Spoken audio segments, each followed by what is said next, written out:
첫 번째, 천국과 지옥은 똑같다. 다만 사람들이 다를 뿐. 지옥 사람들처럼 각자 분열되어 굶주릴지, 아니면 천당 사람들처럼 관계 속에서 풍요롭게 살지는 오직 우리의 선택에 달려 있음을 알아야 한다. 어느 날 신의 사자가 천당과 지옥을 둘러보러 갔다. 벌을 받아 지옥에 온 사람들은 굶주려 얼굴이 누렇게 뜨고 몸이 비쩍 말라 있었다. 사자가 지옥을 지키는 간수에게 지옥에서는 먹을 것을 주지 않으냐고 묻자 간수는 이렇게 대답했다. 주기는 하는데 숟가락이 아주 불편합니다. 1미터나 되는 긴 숟가락으로 밥을 먹어야 하는데 아무리 애를 써도 도저히 먹을 수가 없지요. 눈앞에 음식을 두고도 먹지 못하니 그 고통이 오죽하겠습니까? 사자는 이번엔 천당에 가보니 그곳 사람들은 모두 얼굴에 생기가 돌고 활기가 넘쳤다. 그런데 천당의 숟가락 역시 1미터나 되는 긴 것이었다. 하지만 천당 사람들이 지옥 사람들처럼 굶주리지 않고 즐겁게 지낼 수 있었던 것은 긴 숟가락으로 자기가 먹으려고 애쓰는 대신 상대방을 먹여주었기 때문이었다. 예나 지금이나 사람은 누구 할 것 없이 인간 관계 속에서 살아가고 있다. 특히 요즘 같은 시대에는 다른 사람과 관계를 맺지 않고는 하루도 살아가기 힘들다. 내가 어디에 있는지가 중요한 것이 아닌 어떤 사람들과 함께하느냐가 중요한 것임을 명심하라. 두 번째, 이 세상에 쓸모없는 것은 단 하나도 없다. 인생은 속도가 아닌 방향이다. 좋은 나무가 먼저 죽는다. 저기 볼품없이 보이는 나무는 구부러지고 울퉁불퉁하기 때문에 오히려 목수들한테 잘리지도 않고 그토록 오래 살아 큰 나무가 됐다. 저 볼품 없어 보이는 나무가 쓸모없어 보이지만 햇빛이 쨍쨍한 날 그 나무의 그늘에서 많은 사람들이 시원하게 편히 쉴 수 있고 비바람과 눈보라를 막아주며 저 보잘것없는 나무가 산을 보다 푸르게 해준다. 이처럼 쓸모있음과 쓸모없음의 기준은 그저 자신의 마음 안에 있다. 지금 가는 길이 바르다면 결코 조급해하지 마라. 인간은 사회 속에서 자신의 뜻을 펼치려고 하지만 지금 당장 쓰임 받는 게 무조건 좋은 것은 아니다. 오히려 때가 아닐 때 일찍 쓰임 받음으로써 하늘이 내린 재능을 다하지 못하고 자신의 인생을 낭비할 수도 있다는 것이다.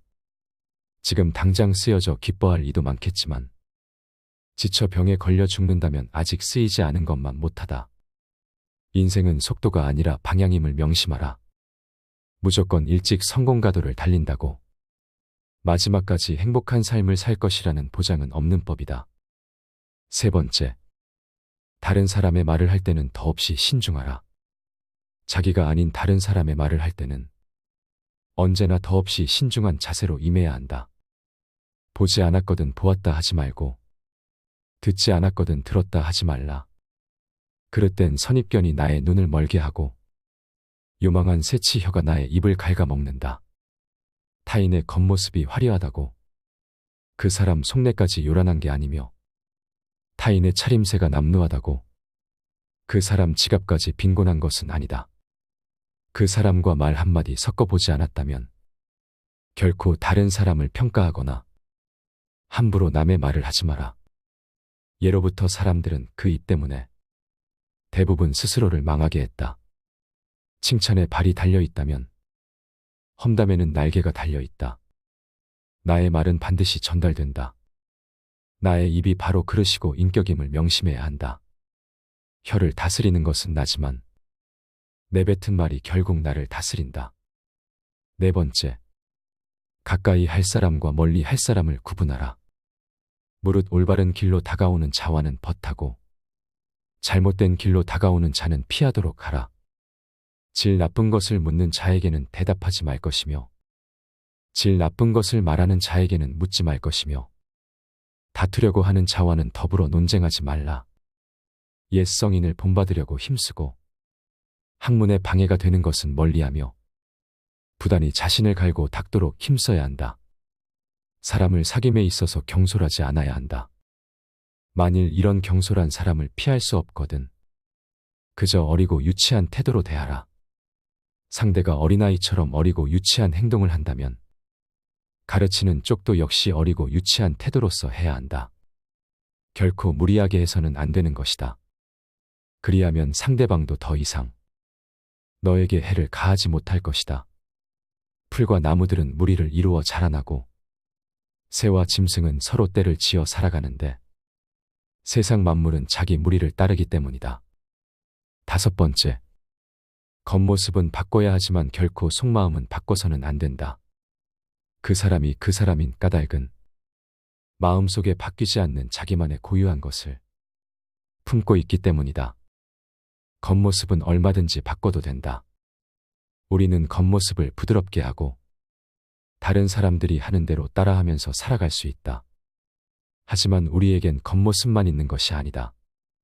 가장 중요한 것은 본질로 자신만의 독특한 가치관과 품격, 내면의 간직한 본성이 가장 중요하다.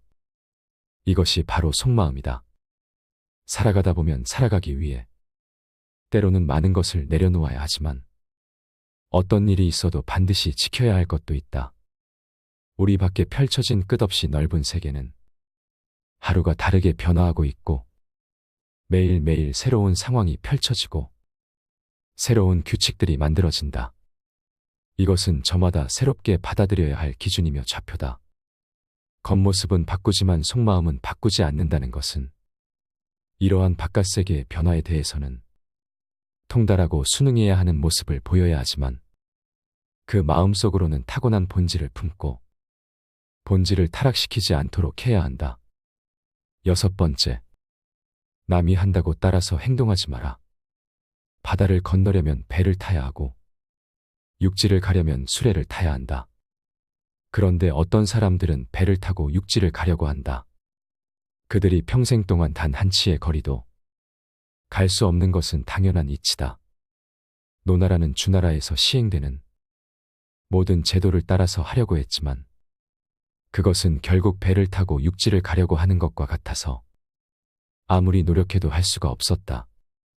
나라마다 예의나 법도 제도가 다른 법이다. 그것은 마치 배와 귤, 유자의 맛이 다른 것처럼 사람에 따라 입맛이 다른 것과 같다. 예의나 법도는 상황에 따라 변하는 것이다. 원숭이에게 사람 옷을 입혀준다고 원숭이가 사람 같아 보이겠는가? 7번째, 관점의 차이를 극복하라. 인간관계에서 서로 관점의 차이는 있겠지만 시비를 따져야 할 이유가 하나도 없다. 시비는 결국 자신의 지혜가 남보다 뛰어나다고 생각하는 데서 발생한다. 본래는 똑같은 것을 부분만 따로 떼어내 자기 주장이 옳다고 목숨을 걸고 싸운다. 상대방을 서로 바보라고 손가락질하지만 결국은 하나를 가지고 싸우는 것이다. 이는 매미나 까치가 높은 하늘을 날아가는 봉황새를 비웃는 것과 다를 바 없는 바보 같은 짓이다. 8번째, 상황에 맞게 행동하라. 옛날 바닷새가 노나라 수도 밖에 날아와 앉았다. 노나라 임금은 이 새를 친히 종묘 안으로 데리고 와 술을 권하고 아름다운 궁궐의 음악을 연주해주고 소와 돼지, 양을 잡아 대접하였다. 그러나 새는 어리둥절해하고 슬퍼하기만 할 뿐 고기 한 점 먹지 않고 술도 한 잔 마시지 않은 채 사흘 만에 결국 죽어버리고 말았다. 이것은 사람을 기르는 방법으로 새를 기른 것이지 새를 기르는 방법으로 새를 기르지 않은 것이다. 9번째, 다수의 의견이 항상 정답은 아니다. 다수라고 무조건 옳지 않으며 소수라고 무조건 그른 것이 아니다. 이웃과 한패가 되어 이것은 옳고 저것은 그르다고 떠들어대면서도 자기만은 그들과 한패가 아니라고 말하는 사람이 있다. 그것이야말로 어리석음의 극치라고 할 수 있다. 자신의 어리석음을 깨닫고 있는 사람은 크게 어리석은 사람이 아니다. 자신이 어딘가에 깊이 빠져 있다는 것을 깨닫고 있는 자 역시 크게 빠진 자는 아니다. 정말로 깊이 빠진 사람은 평생 그 속에서 헤어나지 못하는 사람이며 평생 어리석음을 깨닫지 못한 자야말로 크게 어리석은 사람이다. 장자의 9가지 인생 조언이 여러분께 도움이 되기를 소망합니다. 감사합니다. 지혜의 숲이었습니다.